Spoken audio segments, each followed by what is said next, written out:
ఇక పహల్గామ్ దాడికి ఆపరేషన్ సింధూర్ పేరుతో భారత్ బదిలిచింది. అయినా పాకిస్తాన్ కూడా ఇంకా ప్రగల్భాలు పలుకుతూనే ఉంది.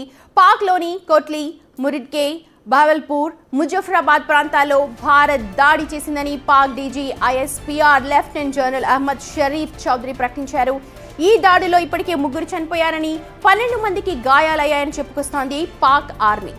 భారత్ 5 ప్రాంతాల్లో మెరుపు దాడులు జరిపిందని పాక్ ప్రధాని షహబాజ్ షరీఫ్ తెలిపారు. ఈ చర్యలకు సరైన టైంలో సరైన సమాధానం చెబుతామని ఆయన అంటున్నారు.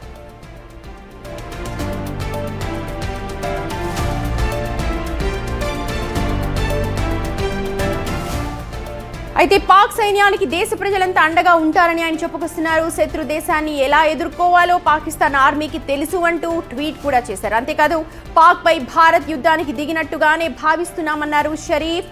తాత్కాలిక ఆనందం పొందుతోన్న భారత్ కు శాశ్వత దుఃఖాన్ని చూపిస్తామంటూ ఆయన వ్యాఖ్యలు చేశారు. ప్రస్తుతం అదే ట్వీట్ బిగ్ టీవీ స్క్రీన్ మీద చూడొచ్చు. India has covertly attacked Pakistan and we are responding with full force.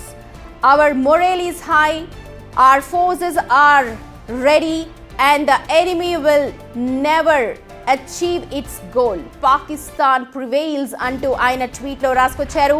ఇలాంటి ప్రగల్భాలు పలుకుతారని ముందే ఊహించింది ఇండియన్ ఆర్మీ. ఎందుకంటే ఏమీ చేయలేని సిచ్యువేషన్లో మొరేల్ని బూస్ట్ చేసుకునే ఉద్దేశంలో ఇప్పటికే మనం చూసాం పాక్ సైన్యం అంతా కూడా స్వచ్ఛందంగా పదవి విరమణ చేసి వెళ్ళిపోతూ ఉన్నారు. పాక్ అంతర్యుద్ధంతో ఓవైపు అల్లాడిపోతోంది. పాక్ ప్రజలు ఏమాత్రం ఆర్మీకి అక్కడ సహకరించట్లేదు. ఎందుకంటే ఆర్మీ చర్యల వల్లే పాకిస్తాన్ దుస్థితి ఇలా ఉంది అని. ఎందుకంటే అటు ఎకనామిక్గా కావచ్చు, అన్ని రకాలుగా కూడా పాకిస్తాన్ అంతా కుదేలైపోతోంది. కానీ ఆర్మీ మాత్రం దీని ఏది ఒప్పుకోవట్లేదు. మేకపోతు గాంభీర్యాలు ప్రదర్శిస్తోంది. అన్నిటికీ సిద్ధం, మా దగ్గర ఆయుధాలున్నాయంటూ సరిహద్దుల్లో కవ్వింపు చర్యలకు పాల్పడుతోంది ఓవైపు. అలాగే తమ దగ్గరున్న యుద్ధ సామగ్రిని కవాతు రూపంలో కూడా ప్రదర్శించడానికి ట్రై చేసింది. దానికి సన్నద్ధంగా భారత్ కూడా అంతే రెస్పాండ్ అయింది. అన్ని రకాలుగా తమ దగ్గరున్న ఆయుధాలన్నింటినీ కూడా ప్రదర్శించింది. ఇప్పటికే భారత ప్రభుత్వం కవాతు కూడా నిర్వహించింది.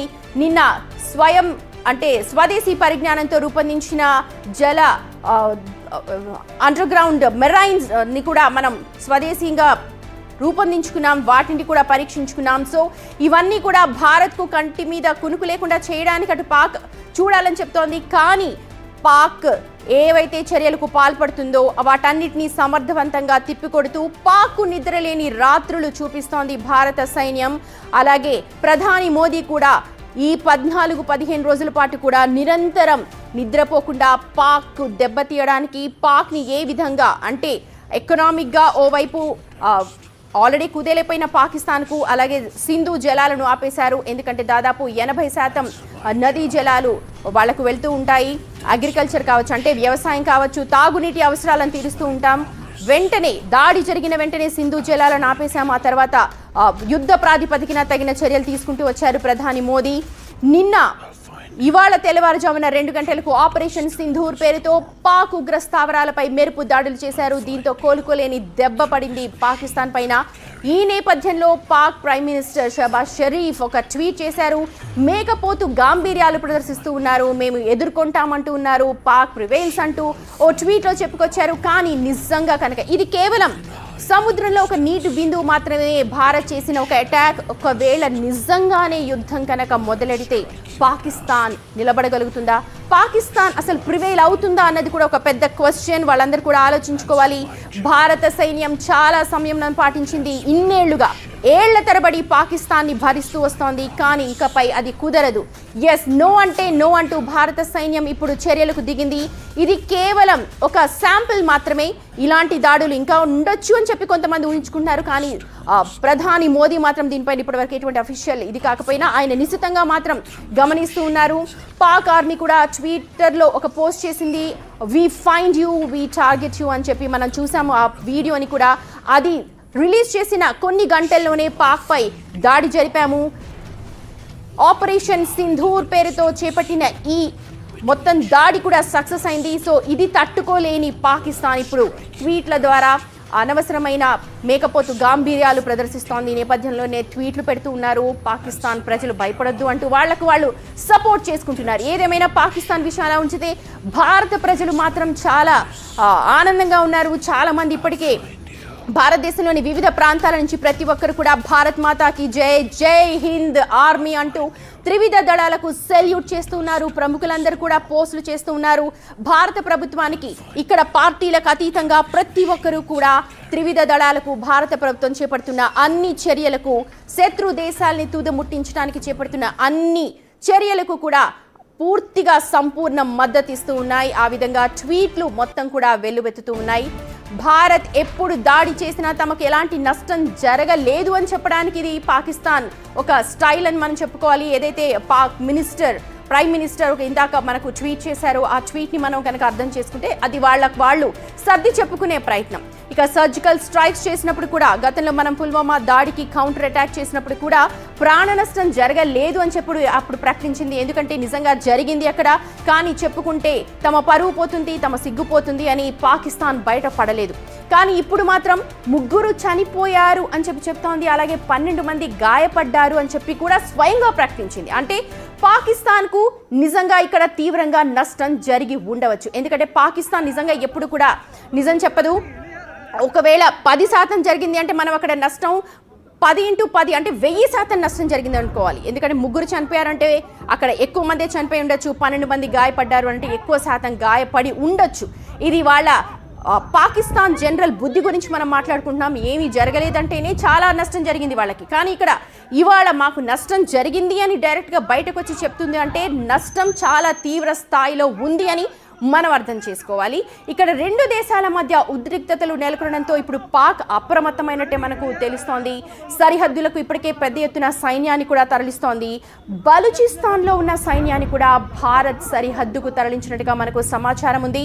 అయితే భారత్ బాధ్యతాయుతంగా ఉగ్ర శిబిరాలను మాత్రం ఇక్కడ టార్గెట్ చేసింది. మళ్ళీ చెప్తున్నాం, ఎస్, ఇక్కడ భారత్ ఒక ఐడియాలజీతో ముందుకెళ్తోంది. ఉగ్రవాదాన్ని తుదముట్టించాలి, ఇదే నినాదంతో ప్రధాని మోదీ ముందుకెళ్తూ ఉన్నారు. భారత్ మొత్తం ఎన్నో ఏళ్ల నుంచి ఫైట్ చేస్తోంది ఉగ్రవాదాన్ని మొత్తం నామరూపాలు లేకుండా చేయాలని. కానీ దీనికి భిన్నంగా పాకిస్తాన్ ఉగ్రవాద మూకల్ని సృష్టిస్తోంది. ఉగ్రవాదుని ఎప్పటికప్పుడు కొత్తగా ప్రిపేర్ చేస్తోంది, వాళ్ళ టార్గెట్స్ని ఎంచుకుంటోంది.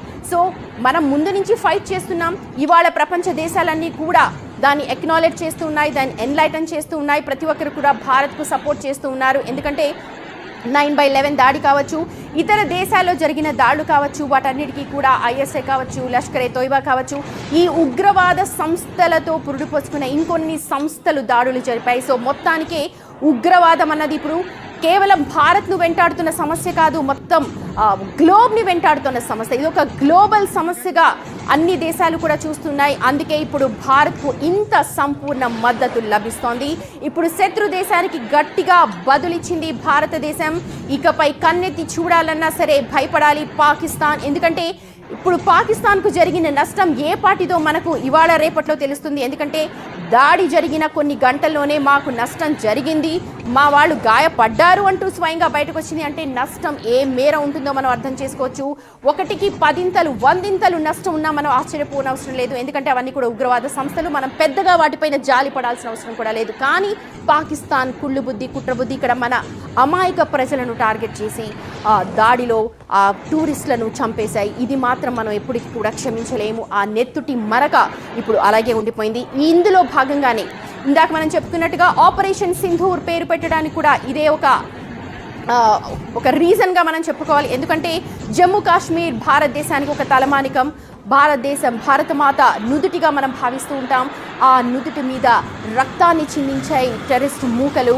ఆ రక్తానికి ప్రతీకారంగా, ఎందుకంటే అక్కడ కేవలం ఎంచుకొని మరి హిందూయిజాన్ని, ముస్లిం అలా మతాన్ని చిచ్చు పెడుతూ, ఒకవైపు మనం మతాలన్నీ ఒకటే, దేశమంతా మనది ఒకటి, యునైటెడ్ వి స్టాండ్ అంటూ నినాదాలు చెప్తూ ఉంటే బయట నుంచి వచ్చి అక్కడ ముస్లిం హిందూ అన్న భేదభావాన్ని చూపించారు. అలాగే హిందువుల మగాళ్లను ఏరి కోరి చంపేశారు.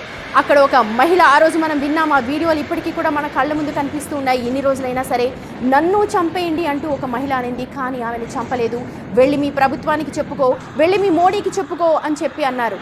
ఇదే మాట ఇప్పుడు భారత ప్రభుత్వాన్ని అలాగే మోదీని కదిలించింది. ఇప్పుడు ఆపరేషన్ సింధూర్ పేరు పెట్టడానికి కూడా ఇదే కారణం. ఎందుకంటే హిందువులకు పవిత్రమైన సింధూరాన్ని తుడిపేయడానికి పాక్ అక్కడ టార్గెట్ చేసుకుంది. ఆ సింధూరం ఇవాళ ఇలా బదులిచ్చింది. ఒకవేళ నిజంగా కనుక ఇండియా తలుచుకుంటే పాకిస్తాన్ నామరూపాలు లేకుండా పోతుంది అంటూ ఇది ఒక శాంపుల్గా మాత్రమే దాడులు జరిపింది. ఎస్, ఒకసారి ఉగ్రవాద శిబిరాలపై, ఇక్కడ మళ్ళీ చెప్తున్నాం, కేవలం ఉగ్రవాద శిబిరాలపైనే భారత్ టార్గెట్ చేసింది, నార్మల్ పీపుల్ కాదు. కానీ పాక్ మాత్రం ట్వీట్ చేస్తోంది. Pak president prime minister tweet చేస్తూ ఉన్నాడు, మా దగ్గర చాలామంది గాయపడ్డారు, కొంతమంది చనిపోయారు అని అంటూ ఉన్నారు. నిజంగా దాడిలో ఎంతమంది చనిపోయారు అనేది మనకు లెక్కలైతే వస్తాయి, కానీ నిజంగా ఖచ్చితంగా మాత్రం వాళ్ళకి తీవ్ర నష్టమే జరిగింది. ఇలా బయటకు వచ్చి చెప్తున్నారంటే పాక్ దాడులకి మేమేం భయపడమంటూ ఇంత కొద్దిసేపటి క్రితం మనం చూసాం, ట్వీట్ చేశారు. కానీ ఇదంతా మేకపోతు గాంభీర్యం మాత్రమే. ఇప్పటికే గజగజ పాక్ ఉనికిపోతోంది. ఇప్పటికే లోపల పాక్ ప్రజలందరూ కూడా పాకిస్తాన్ ఆర్మీకి యాంటీగా ఉన్నారు. మాకు వద్దు, మీ పాలన వద్దు, మీ అరాచకాలు వద్దు అంటూ వాళ్ళు స్వచ్ఛందంగానే వాళ్లకు సపోర్ట్ ఇవ్వట్లేదు వాళ్ళందరూ. కానీ దేశంలో ఉన్నారు కాబట్టి తప్పని సిచ్యువేషన్స్ వాళ్ళు కూడా ఎదుర్కొంటూ ఉన్నారు. కానీ ఇప్పుడు ఆపరేషన్ సింధూర్ పేరుతో భారత్ చేపట్టిన ఈ దెబ్బకి మాత్రం కోలుకోలేకుండా ఉంది పాక్. ఆ నేపథ్యంలోనే ఇలాంటి పిచ్చి ట్వీట్లు చేస్తుంది. వాళ్ళు మొరేల్ని బూస్ట్ చేసుకుంటున్నారు.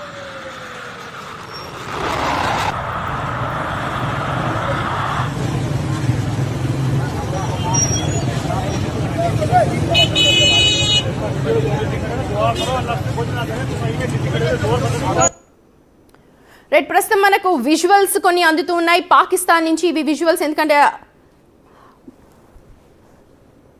జవహర్పూర్ దగ్గర నుంచి మనకు అందుతూ ఉన్నాయి విజువల్స్. హాస్పిటల్ దగ్గర సిచ్యువేషన్ అది ఒక్కసారిగా దాడి జరగడంతో హాస్పిటల్ దగ్గర సిచ్యువేషన్స్ ఇప్పటికే ఆర్మీకి లీవ్స్ క్యాన్సిల్ చేశారు, మెడికల్ స్టాఫ్కి క్యాన్సిల్ చేశారు. ఆ దాడిలో గాయపడిన కొద్ది మందిని హాస్పిటల్కు తరలించిన దృశ్యాలు అవి. కొంతమంది గాయపడ్డారు, కొంతమంది చనిపోయారు. కానీ ఆ దాడికి సంబంధించిన విజువల్స్ ఓవైపు మనం విండోలో చూస్తున్నాం, మరోవైపు పాకిస్తాన్లోని సిచ్యువేషన్ మనకు కళ్ళ కట్టినట్టు తెలుస్తోంది. అంబులెన్స్లు ఒక్కసారిగా బయటకు వచ్చేస్తూ ఉన్నాయి. ఎందుకంటే అక్కడ 9 స్థావరాల్లో దాదాపుగా అక్కడ దాడులు జరిగాయి. బహుశా అక్కడ 9 స్థావరాల చుట్టుపక్కల ఉన్న ప్రజలకు గాయాలై ఉండొచ్చు. ఈ నేపథ్యంలో అక్కడ వాళ్ళందరినీ కూడా హాస్పిటల్కి తరలించి చికిత్స అందిస్తున్న విజువల్స్ కొన్ని బయటకు వస్తూ ఉన్నాయి. అయినా సరే పాక్ బుద్ధిలో మాత్రం ఏమాత్రం మార్పు రావట్లేదు.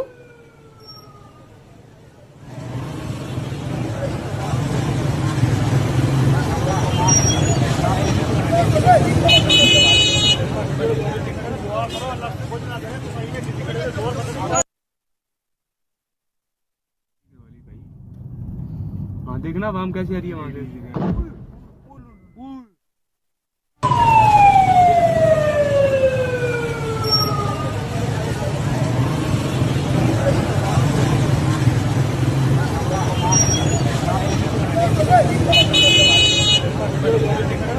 अल्लाह से कुछ ना करे तो सही में किसी के लिए जोर